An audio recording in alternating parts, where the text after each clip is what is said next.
1948 आज़ादी के तुरंत बाद भारत देश अपनी सेना को मजबूत बना रहा था। आर्मी को अर्जेंटली जीप्स की ज़रूरत थी।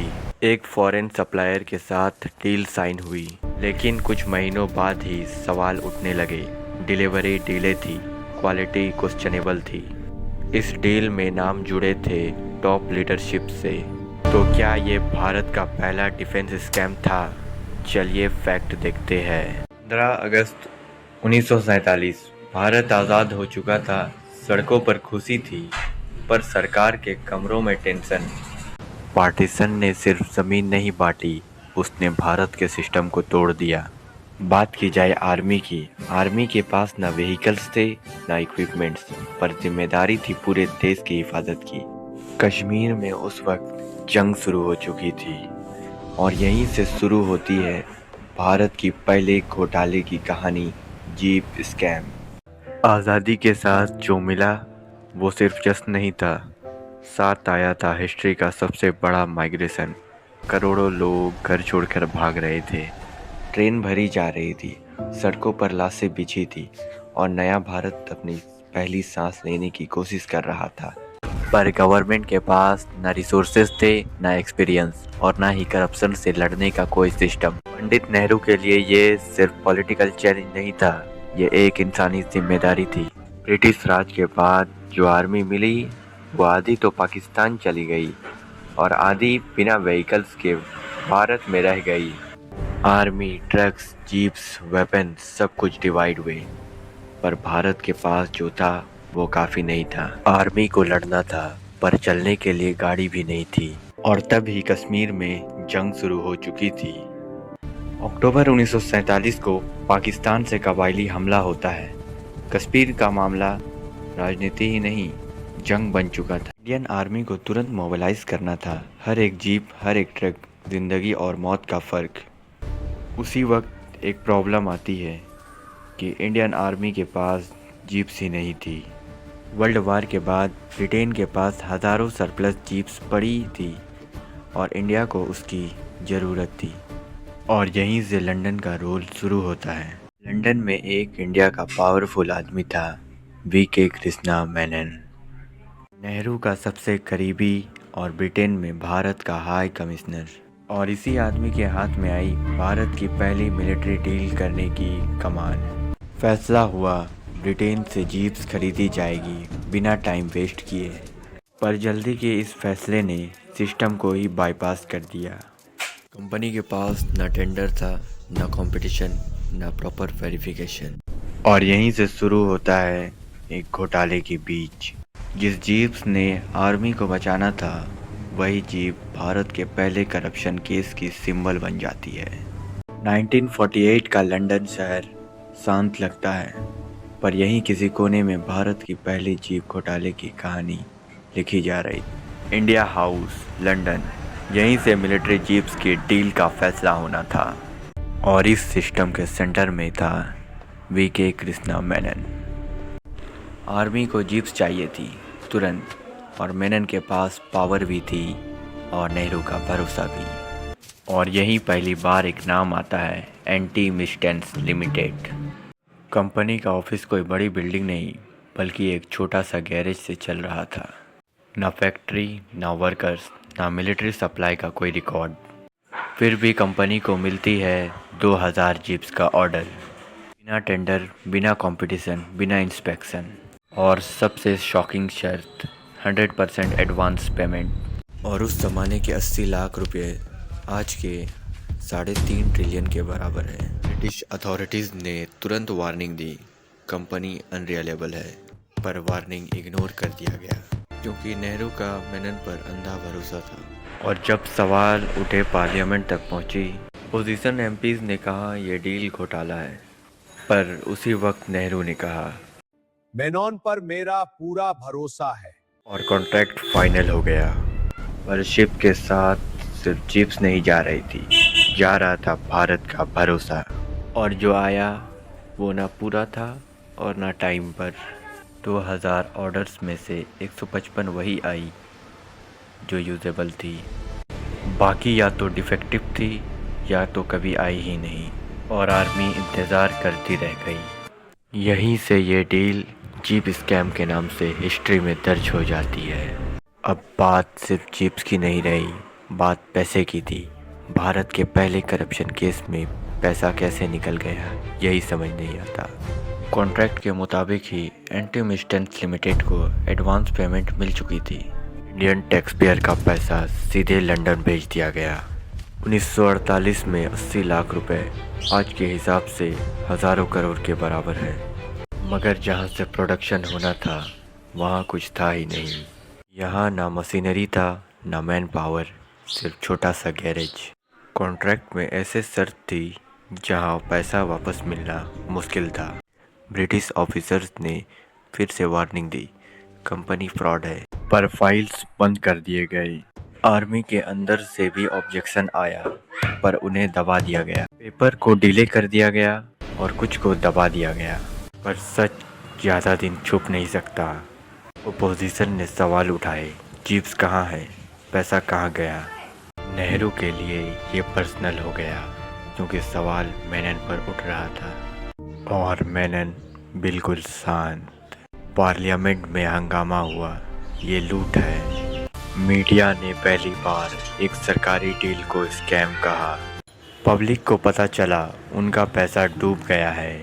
आर्मी अब भी जीप्स का इंतज़ार कर रही थी और यहीं से शुरू होती है सिस्टम की पहली हार। जब आवाज़ बहुत ज़्यादा बुलंद हो जाए तो जवाब देना ही पड़ता है। एक इंक्वायरी कमेटी बनाई गई भारत के पहले करप्शन इन्वेस्टिगेशन के लिए।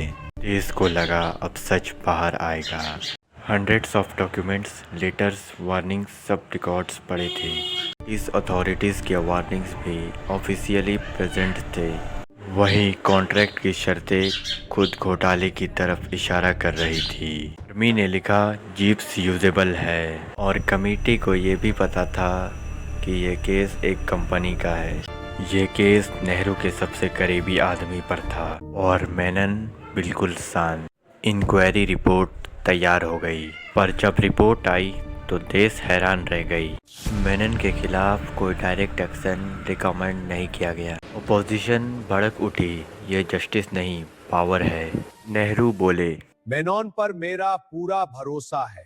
और पावर ने अकाउंटेबिलिटी को हरा दिया और मेनन बच गए। वहीं आर्मी फिर से चुपचाप रह गई। भारत का पहला स्कैम और कोई सजा नहीं। यहीं से शुरू होती है करप्शन का कॉन्फिडेंस, क्योंकि पहली बार सिस्टम झुकता है और घोटाले करने वाले को हिम्मत मिलती है।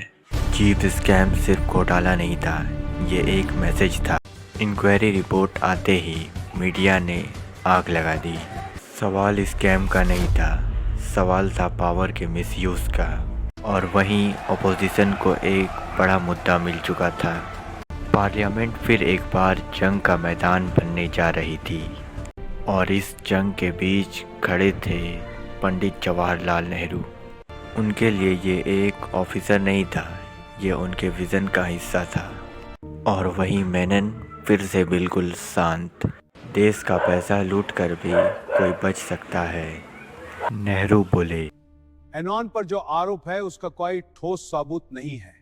यहाँ सैनिक इंतजार कर रहे थे और वहाँ ताली बज रहा था। ये एक पॉलिटिकल डिफेंस नहीं था, ये एक मैसेज था, क्योंकि पावर हमेशा पावर को बचाती है। लोग सड़कों पर आए, पर आवाज़ कमज़ोर थी और वहीं सरकारी सिस्टम बिल्कुल शांत थी। और कुछ समय बाद मेनन को और भी बड़ी जिम्मेदारी मिल जाती है। ये था जीप स्कैम का सबसे बड़ा पॉलिटिकल झटका।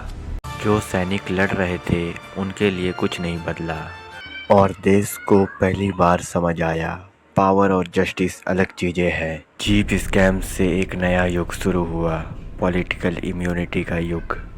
और ये सिर्फ शुरुआत थी। जीप स्कैम के बाद जिसे गिरना था वो और ऊपर उठ गया। मेनन को डिफेंस मिनिस्ट्री जैसी सेंसिटिव डिपार्टमेंट की जिम्मेदारी मिल गई। यानी जिस आदमी पर पहला डिफेंस स्कैम लगा था अब वही डिफेंस का बॉस था। और नेहरू का भरोसा मेनन पर और गहरा हो गया। ओपोजिशन के पास सवाल थे पर जवाब नहीं। फिर मेनन ने डिफेंस पॉलिसी में अपनी पकड़ बना ली। अब फैसला सिर्फ मिलिट्री नहीं, पॉलिटिक्स भी डिसाइड कर रही थी। वहीं आर्मी के अंदर भी टेंशन बढ़ने लगी, पर मेनन खुद को इनविजिबल समझने लगे। जीप स्कैम उनके लिए एक दाग नहीं, एक लैडर बन गई थी, और हर फाइल के साथ उनकी पावर और बढ़ती गई। वहीं कुछ ऑफिसर्स ने प्राइवेटली वार्निंग दी, पर उस वक्त भी नेहरू का जवाब एक ही था, मेनन पर भरोसा है। इस बार ट्रस्ट ने एविडेंस को भी हरा दिया, और इसका असर सीधा आर्मी के प्रिपेयर्डनेस पर पड़ा। और वहीं देश धीरे धीरे एक बड़े खतरे की तरफ बढ़ रहा था, क्योंकि पावर जब अकाउंटेबिलिटी के बिना होती है तो वो खतरा बन जाती है, और उसका नतीजा भारत को महंगा पड़ने वाला था।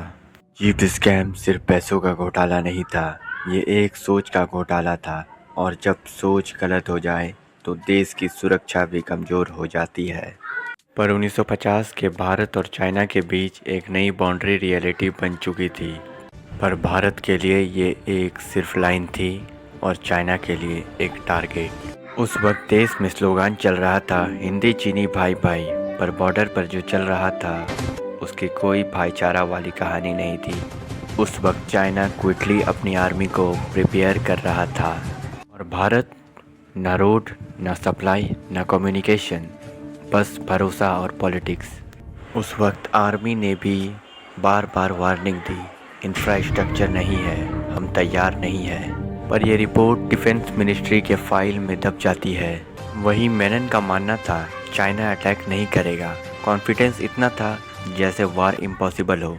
ये वही सोच थी जो जीप स्कैम में दिखती थी, रूल्स इग्नोर करो, सिस्टम को अंडर एस्टिमेट करो और खुद को इनविजिबल समझो। वहीं आर्मी प्रोफेशनल पॉलिटिक्स के प्रेशर में काम कर रही थी। उनके पास न मॉडर्न वेपन्स थे, न इनफ एम्यूनेशन, न विंटर गियर। वहीं चाइना के पास हर चीज़ें थी, प्लानिंग, लॉजिस्टिक्स, डिसिप्लिन। ये एक मिलिट्री गैप नहीं था, ये एक सिस्टम गैप था। उस वक्त भी पार्लियामेंट में डिफेंस की बात कम और पॉलिटिक्स की बात ज़्यादा हो रही थी। पर मेनन के लिए जनरल्स की बात सिर्फ ओवर रिएक्शन थी। यहाँ भी वही pattern, trust over evidence, exactly jeep scam जैसा। वहीं बॉर्डर पर जवान बिना राशन, बिना रेडियो, बिना बैकअप के खड़े थे।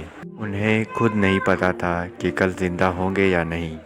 उसी वक्त चाइना अपनी फाइनल प्रिपरेशन कर रहा था। इंडियन इंटेलिजेंस को भी अंडर एस्टिमेट करने को कहा गया।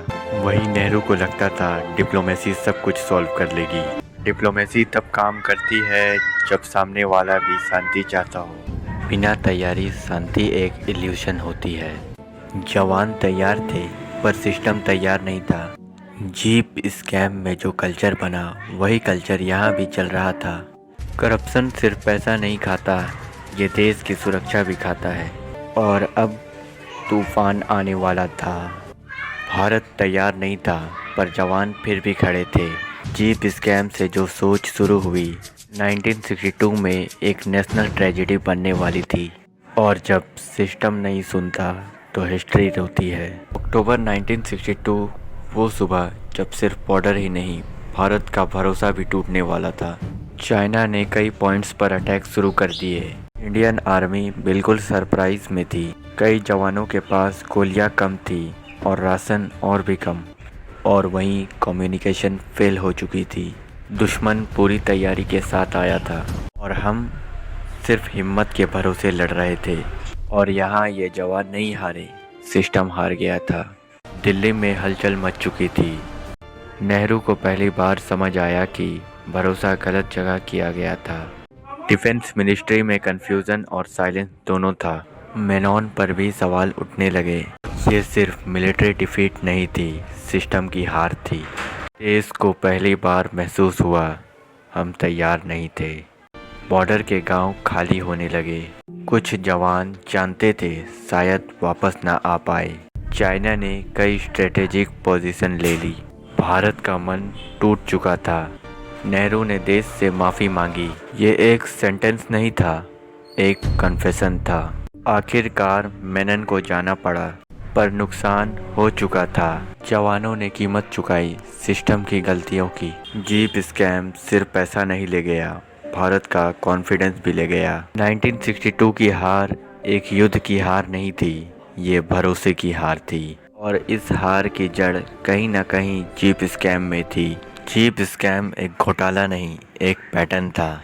जब पहला घोटाला बिना सजा के छोड़ दिया जाता है तो दूसरे घोटाले पैदा होने लगती है। अगले दशकों में स्कैम एक एक्सेप्शन नहीं, एक रूटीन बन गया, क्योंकि सिस्टम में करप्शन घुल चुका था। पर हर सिस्टम में कुछ लोग ऐसे होते हैं जो सच के साथ खड़े रहते हैं। 1962 के बाद डिफेंस में सुधार शुरू हुआ। प्लानिंग, प्रोक्योरमेंट और अकाउंटेबिलिटी पे जोर दिया गया, पर ये सुधार तब आए जब नुकसान हो चुका था। लोकतंत्र में सबसे बड़ी ताकत आवाज़ होती है। खामोशी ही करप्शन का सबसे बड़ा हथियार होता है और जागरूक नागरिक ही उसका तोड़ होता है। हिस्ट्री हमें डांटने के लिए नहीं, समझने के लिए होती है। जीप स्कैम हमें सिखाता है पावर पर सवाल करना देशभक्ति है। सवाल करना एंटी नेशनल नहीं, देश को मजबूत बनाता है। जवानों ने अपना फर्ज निभाया, अब बारी हमारी है। सच पूछना, जवाब मांगना, ये ही उनके लिए सबसे बड़ी श्रद्धांजलि है। जीप स्कैम को नहीं भूलना ताकि हम उसे दोबारा ना होने दें। ये कहानी खत्म नहीं होती, ये जिम्मेदारी बन जाती है। कल अखबार सच बताते थे, आज स्क्रीन और स्क्रॉल सच बताते हैं। सवाल ये है कि सच दिख रहा है या बस वायरल हो रहा है। मीडिया डेमोक्रेसी का गार्ड होता है, वो सो जाए तो सिस्टम अंधेरा हो जाएगा। आज चैलेंज करप्शन नहीं, मिस इन्फॉर्मेशन भी है। आज देश में यूथ सिर्फ ऑडियंस नहीं, वॉचडॉग बन चुके हैं। आज कानून टूल्स देता है पर उन्हें यूज़ करना पड़ता। इसलिए कहते हैं जागरूकता ही असली ताकत है। अगर आज जीप स्कैम होता तो छुपाना मुश्किल होता है, पर सवाल पूछना गद्दारी नहीं, जिम्मेदारी है। लोकतंत्र सिर्फ वोट से नहीं, आवाज़ से जीता है। चुप रहना भी एक चॉइस होती है। जवानों के बलिदान को सच्चा सम्मान चाहिए। संविधान हमें हक देता है और फर्ज भी। लोकतंत्र तभी बचता है जब लोग जागते हैं। जीप स्कैम हमें डराता नहीं, जगाता है। देशभक्ति सिर्फ एक झंडा नहीं, सच के साथ खड़ा रहने को कहते। सच ही सबसे बड़ी श्रद्धांजलि होती है। जीप स्कैम की कहानी यहीं ख़त्म होती है, पर जिम्मेदारी यहीं से शुरू होती है।